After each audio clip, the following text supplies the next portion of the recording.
Un any més celebrem el 25 de novembre, Dia Internacional per l'Eliminació de la Violència contra les Dones. És un dia on se vol reivindicar la erradicació de la violència que s'exerceix contra les dones, un dia on se vol conscienciar a la població mundial d'aquest greu problema que ens afecta a totes i a tots. Parlem de la pandèmia que estem visquent en aquest moment, però realment la violència contra les dones és una pandèmia que tampoc podem doblegar.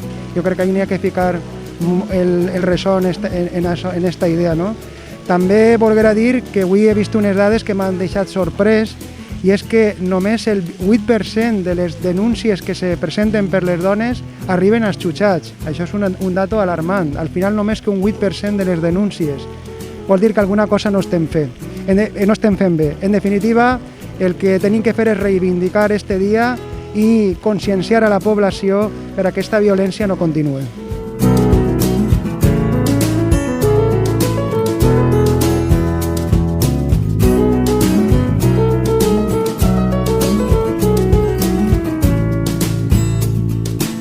Pues aquest any, degut a la pandèmia, no volíem fer una convocatòria per a que vinguera la gent ni a la plaça ni a ningun acte.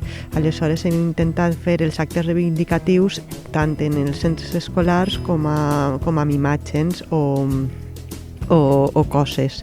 Per exemple, el mural, el banc morat de la plaça i de l'Avinguda de les Delícies i també els còmics i el cuento. Els còmics ha sigut una iniciativa adjunta a serveis socials en el qual hem volgut que els xiquets de la població puguen treballar què és la violència de gènere, però no sols amb un manifest o el que normalment solem dir, sinó que vegin escenes reals que poden passar així, tant en el col·latge com en el poble, com en qualsevol lloc.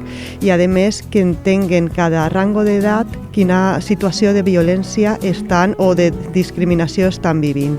I això vam fer 3 còmics en el qual uno va des de quinta a 6 de primària, el següent va de primer i segon de l'ESO i l'últim de tercer, quart de l'ESO i primer i segon de batxiller. Aleshores, tant les històries com el llenguatge va diferenciat en cada rango d'edat.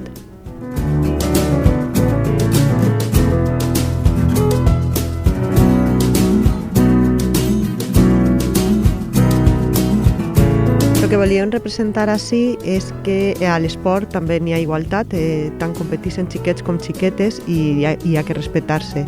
Aleshores, encara que en el poliesportiu de l'Aliana no tenim cap de problema, pense que representar-ho i que se veig i que es faci visible és bo per als xiquets i xiquetes.